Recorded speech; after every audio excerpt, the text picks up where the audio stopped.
बाबा जी की प्यारी सात संगत जी, राधा स्वामी जी।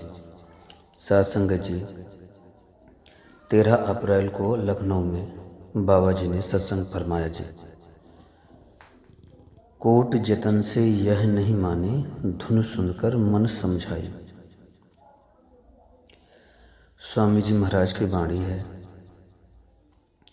आप हमें इसमें समझाते हैं कि कभी हमने सोचा है कि धन दौलत से अगर हमें सुख मिल जाए तो हमें कब का मिल गया होता। मन की शांति आ जाए, क्या धन दौलत से हमारी मन की शांति आ सकती है? तो आप जी फरमाते हैं नहीं, धन दौलत से हमारे मन की शांति बिल्कुल नहीं आ सकती है। फिर हम सोचते हैं कि रिश्ते नाते हो जाएं, इसके साथ सुख मिल जाएगा, मगर सिर्फ इन चीज़ों को हम लेकर अगर देखें तो पैसे के साथ तथा किसी को सुख नहीं मिला। अगर पैसे के साथ ही किसी को सुख मिलता तो जो धनवान हैं उन्होंने कब का सुख पा लिया होता। जो धनवान हैं उनको कब को मन की शांति मिल गई होती। बड़े बड़े राजे, बड़े बड़े महाराजे, बड़े बड़े डिक्टेटर आए हैं जिनको सुख मिल गया होता, मगर देखने में हम क्या करते हैं, क्या हमारी पहचान है कि इन चीज़ों के साथ जो थोड़ा बहुत सुख था वह भी चला जाता है। धन दौलत के बारे में विचार करते हुए गुरु घर ने फरमाया था, पापा बे होए नाही मोया संग जा। कौन सा उसूल है दुनिया में जिसको हम कुर्बान नहीं करते?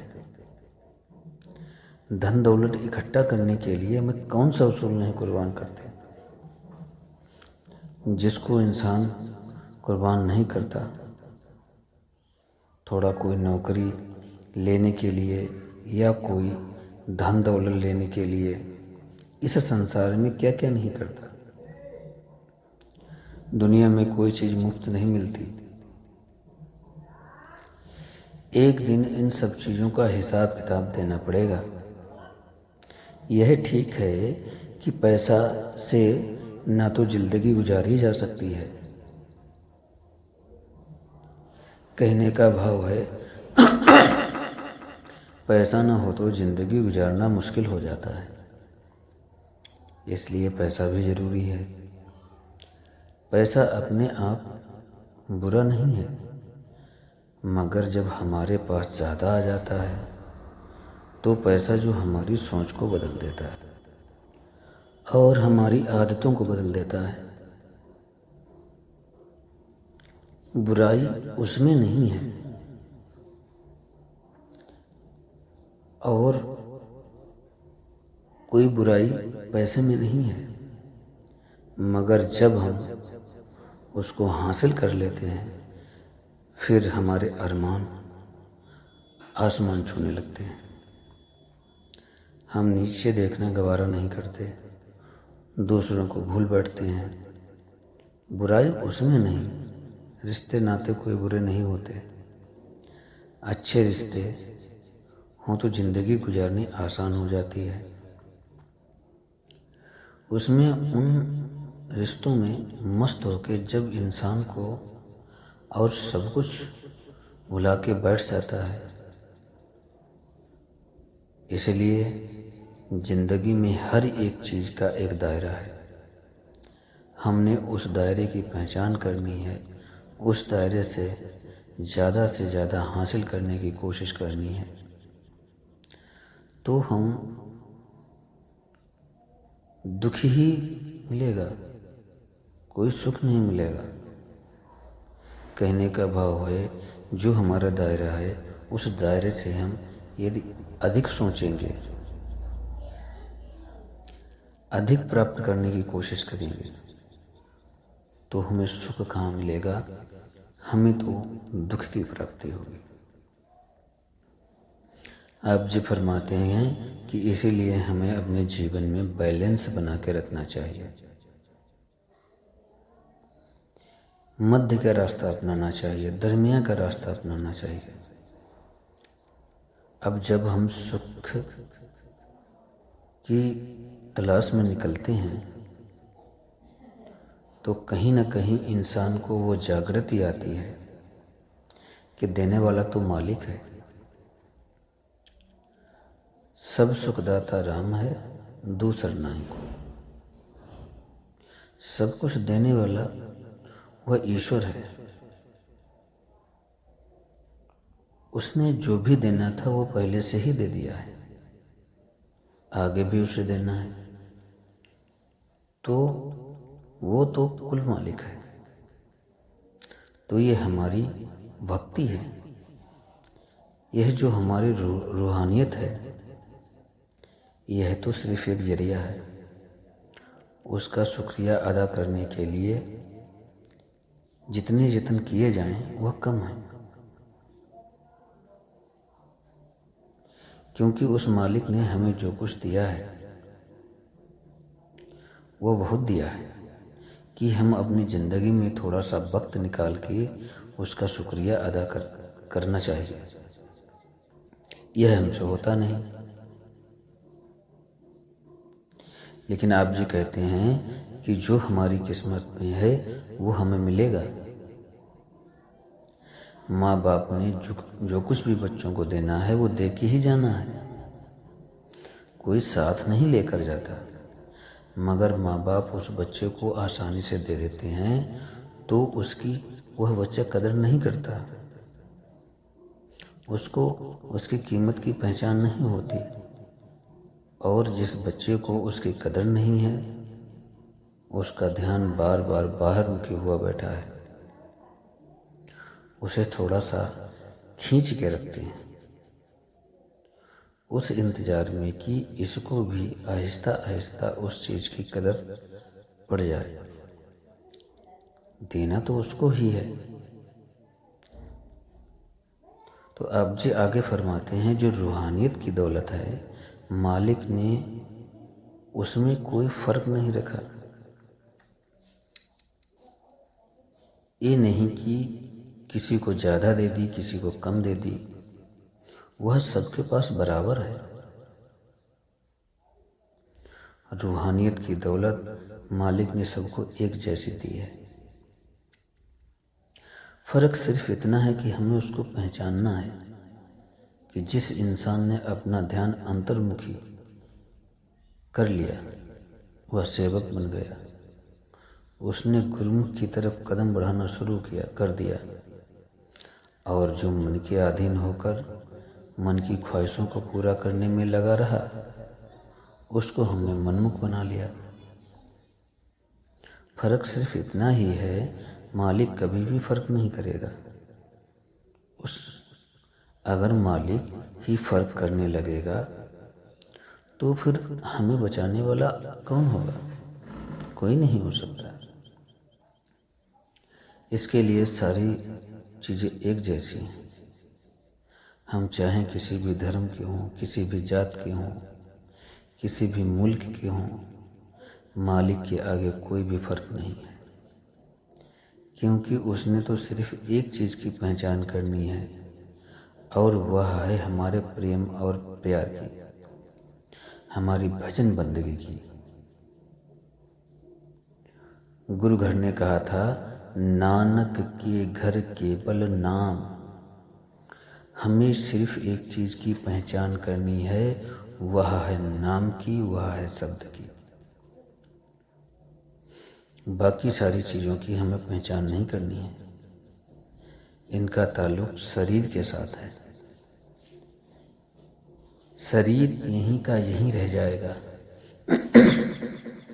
इसलिए जब इंसान को एहसास होता है कि करने कराने वाला वह मालिक है, तो हमारा मालिक की तरफ कुछ न कुछ तो फ़र्ज बनता है। ज़िंदगी में इंसान को जो उसके हक में है, उसकी पहचान करनी है। मगर हर एक हक के साथ जो जिम्मेवारी बनती है वह उसको भूला हुआ बैठा है। हर एक हक के साथ कोई ना कोई जिम्मेवारी है, तो क्या हमें उन जिम्मेवारियों को निभाना नहीं चाहिए? क्या हमें उनका एहसास नहीं है? हम तो चंद जिम्मेदारियों को लेकर बैठ जाते हैं कि ये बाल बच्चों का पालन पोषण करना है, धन दौलत कमाना है। इन्हीं जिम्मेदारियों में हम सारी उम्र उलझे रहते हैं। मगर जो सबसे बड़ी हमारी जिम्मेवारी है, जिसने हमें ये बाल बच्चे दिए हैं, जिन्होंने हमें ये धन दौलत दी है, इंसान उसको ही भूल बैठा है। इसलिए कबीर साहब ने कहा था कि सब कुछ अपना एक राम पराया। इंसान सभी चीज़ों को अपना मानता है। अगर इससे कोई दूर है तो वह मालिक दूर है, और दूरी कोई मालिक ने नहीं बनाई, दूरी हमारी बनाई हुई है। मालिक तो हमारे अंग संग है, वह मोह माया से परे है। सतगुरु हमसे दूर नहीं होते, हम ही इस मोह माया के जाल में फंसे हुए हैं, क्योंकि मालिक हमें दिखाई नहीं देता। इसलिए हम सोचते हैं कि हमारी मालिक से कोई दूरी हो गई है, हमें मेहनत करनी पड़ेगी, हमें वहाँ जाना पड़ेगा, हमने कहीं नहीं जाना है, क्योंकि मालिक हमारे अंदर है। किसी भी संत महात्मा को ले लो, किसी भी ग्रंथ पोथी को ले लो, हर एक ने इशारा अंदर की ओर किया है। वेद शास्त्र ने इस देह को नर नारायणी देह करके बयान किया है। वो देह जिसमें हम बैठकर उस परमपिता परमात्मा, उस कुल मालिक का ध्यान कर सकते हैं। गुरु साहिबान ने फरमाया था, हरि मंदिर यह शरीर है, जन रत्न प्रकट हुए। हरि का यह मंदिर सच्चा शरीर है। सच्चा मंदिर, उसका सच्चा द्वार कहीं बाहर नहीं है, वो हमारे अंदर है। और जब हम अपने अंदर इसकी खोज करेंगे तो हमारे अंदर उसकी जागृति आएगी। तब हम जन उसको हासिल कर सकेंगे, उसकी पहचान कर सकेंगे, हम उसकी सच्ची भक्ति में लग सकेंगे, धर्म में लग सकेंगे। आप जी ने एक जगह फरमाया था कि जो हमारा शरीर है ये टेम्पल ऑफ लिविंग गॉड है, यानी भगवान यानी ईश्वर के रहने का घर है। खुद उस परमात्मा ने जीते जागते हमारे मंदिर को बनाया है। मगर क्या हम इंसान अंदर में उसकी तलाश करते हैं? नहीं, हम बाहर मुखी हुए बैठे हैं। जो चीज़ बाहर है ही नहीं, वो हमें मिलेगी कहाँ से? इसलिए आपने फरमाया था, सब कुछ घर में बाहर नहीं, बाहर ढूंढे सो भरम बुलाई, कि सब कुछ हमारे अंदर ही है, बाहर कहीं नहीं। बस तो कहीं ढूंढे, कहीं किसी भी दिया भाई हाथ, बस तो कहीं और आप कहीं ढूंढ रहे हैं। जब तक आप अपने घर में तलाश नहीं करोगे, वो आपको कैसे हासिल होगी, कैसे मिलेगी? इंसान तो इतना बाहर मुखी हुआ बैठा है, बाहर के साधनों को अपनाए हुए है, बाहर के तौर तरीक़ों को अपनाए हुए है, मगर इसके साथ मन को झूठी तसल्ली मिल जाती है। मालिक की प्राप्ति नहीं होती, मुक्ति नहीं मिलती। इसलिए ज़रूरी है कि मन की झूठी तसल्ली को छोड़ के इस मन को काबू करके हम इसको सच के रास्ते पर ले आएं, उस सच की कमाई में इसको लगा दें। अब जब इंसान रूहानियत के रास्ते से के ऊपर चलने की कोशिश करता है तो सबसे बड़ी मुश्किलें इसको कहाँ से आती हैं? उस मन से आती हैं, उस मन से मिलती हैं, क्योंकि मन आदत से मजबूर है। जैसे हमने मन को आदत डाली हुई है, मन वैसे ही चलता है। इस वक्त मन का जो रुख है वो नीचे की तरफ है, बाहर की ओर। ये हमारे ध्यान को हर वक्त नीचे की ओर खींचता रहता है और बाहर की तरफ जाने की कोशिश करता रहता है। जब हम परमार्थ में आते हैं तो संत जन हमें समझाते हैं कि भाई इस ख्याल को जो सारी दुनिया में फैला हुआ है, हमने इसको एकाग्र करना है और इसको एकाग्र करना है और ऊपर की ओर लेकर जाना है। यह मन जो दुनिया में फैला हुआ है,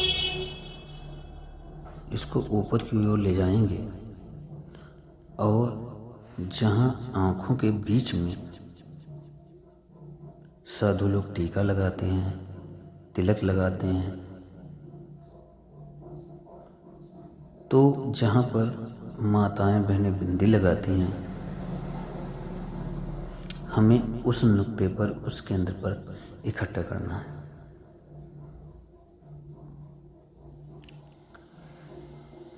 कोई साधु संत नहीं ऐसा चाहता कि हमारा ख्याल नीचे की ओर हो। बहनें जो बिंदी लगाती हैं, यहाँ पर हमें मालूम है कि उसका मकसद क्या है। आजकल तो फैशन में लगाती हैं, पहले ज़माने में यह सुहाग की निशानी हुआ करती थी। सुहागिन बिंदी लगाया करती थी और अगर यह आत्मा रूपी, उस परमात्मा रूपी कदम में चली जाए तो परमात्मा जो आवागमन के चक्कर से ऊपर है, जो इस 84 के जेल खाने से ऊपर है, तो यह कहीं ऊपर निकल जाएगा। तो तब इसका सुहाग कभी नहीं उजड़ सकता। पहले ज़माने में अगर औरत विधवा बन जाती थी तो उसको बड़े दुख सहने पड़ते थे। वह बेचारी मोहताज हो जाती थी। इसीलिए आप जी फरमाते हैं कि आपने समझाया, जब हम ऐसे उस आत्मा रूपी स्त्री, उस पति रूपी परमेश्वर के कदमों में चली जाएगी तो जन्म मरण के चक्कर से ऊपर उठ जाएगी। इसका सुहाग कभी नहीं उजड़ेगा, इसका सुहाग कभी नहीं उजड़ेगा। आप जी ने साईं बुल्ले शाह का उदाहरण देते हुए समझाया कि आप एक उच्च जाति के थे, आपके गुरु एक निम्न जाति के थे। आपने उनसे शिक्षा ली, आपने उनसे नाम का भेद लिया, तो लोगों ने बहुत चहल पहल होने लगी कि बुल्ला एक सूफी के पास गया और उसने वहाँ से शिक्षा ली। लोग तरह तरह की बातें करने लगे। आप जी ने एक उदाहरण देकर समझाया कि जब महाराज जी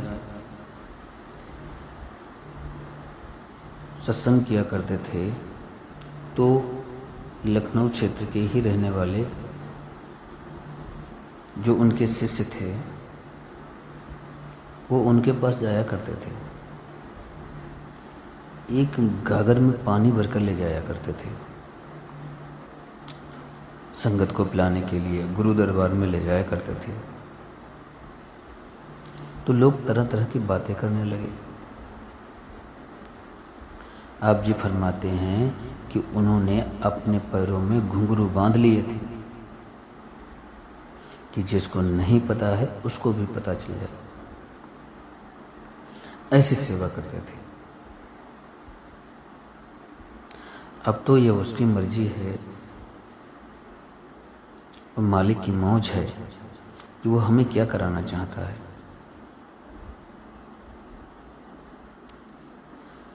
आप जी ने आगे फरमाया कि हमारे मन के ऊपर जन्मों जन्मों की मैल लगी हुई है, ये तो काला हो गया है।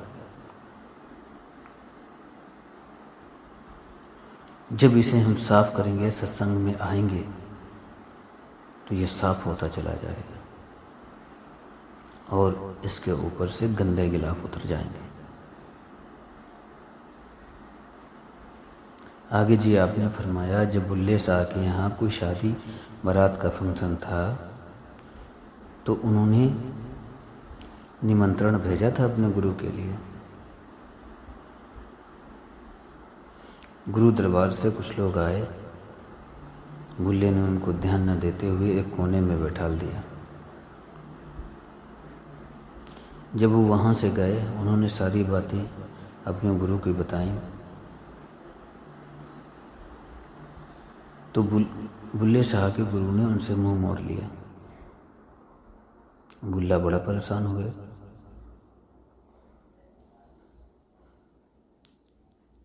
वह एक स्त्री का भेष बनाकर वहाँ नाचने लगे कि हमारा मुर्शिद हमारी ओर देखे।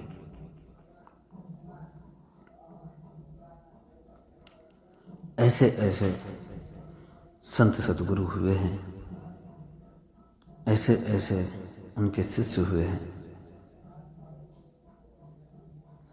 जिन्होंने बहुत सी परेशानियां उठाई लेकिन अपने सत्य को नहीं छोड़ा।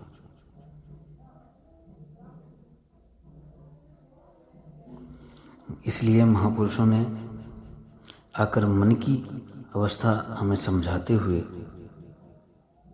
आपने क्या फरमाया था, मन तू ज्योत स्वरूप है, अपना मूल पहचान। यह गंदगी जिसकी असलियत नहीं है, यह तो ज्योत स्वरूप है, उस प्रकाश का हिस्सा है। अगर वो प्रकाश हमें दिखाई नहीं देता तो सिर्फ इसलिए कि हम यहाँ कर्म कांड में उलझे पड़े हुए हैं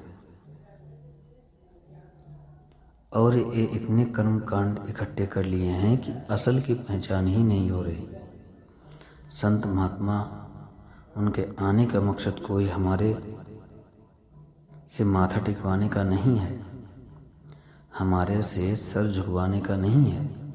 उनका मकसद है समझाने का कि भाई आपकी असलियत क्या है। आप तो मालिक के घर से आए हैं। जो इंसान उस वक्त तक ही आगे हाथ लाता है जब तक उसको अपने असल की पहचान न हो जाए।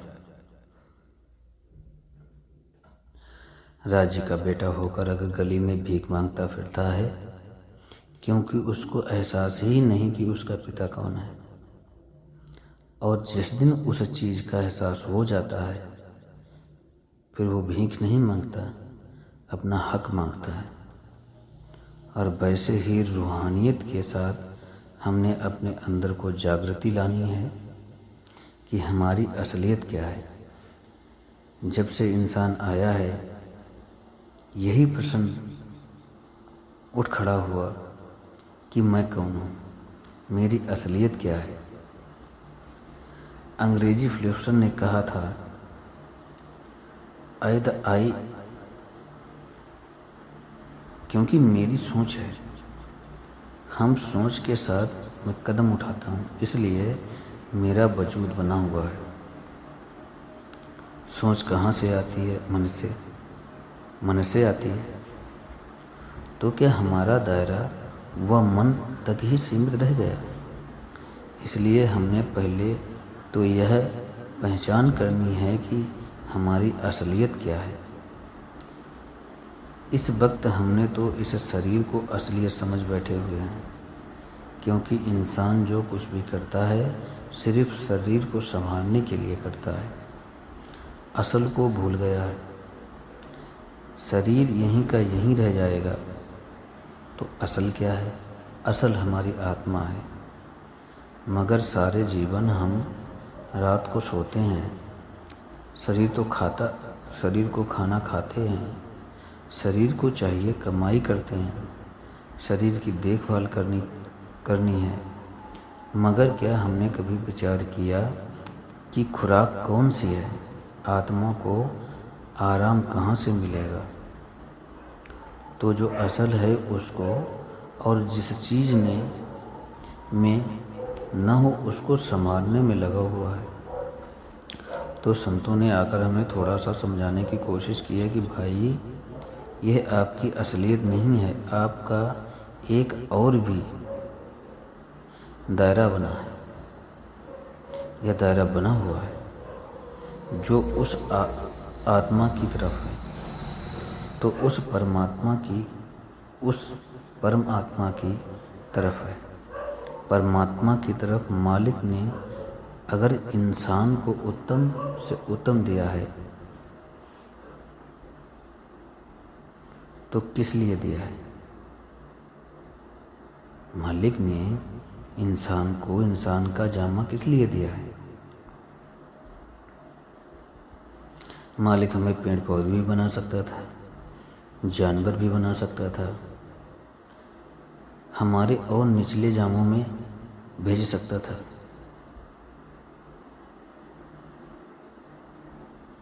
हम में और निचले जामों में क्या फ़र्क है कि मालिक ने इंसान को विवेक की ताकत दी है, वो सेंस दिया है जिससे हम अपनी पहचान कर सकें। आपने फरमाया था, लक्ष्य चून सभाई मानस को प्रभु दी बढ़ियाई। इस पौड़ी से जो नर चूके सो आए जाए दुख पाएदा। आप फरमाते हैं 84 लाख जोनियाँ बनाकर इसको 2 हिस्सों में बांट दिया गया, एक कर्म जूनी और दूसरी भोग जूनी। जो इंसान की जूनी है वो कर्म जूनी है, बाकी जितनी भी जूनियाँ हैं वह जो भोग जूनियाँ हैं, भुगतान दे रही हैं। मालिक की बीच तो इन कर्मों के दायरे से आगे बढ़कर है।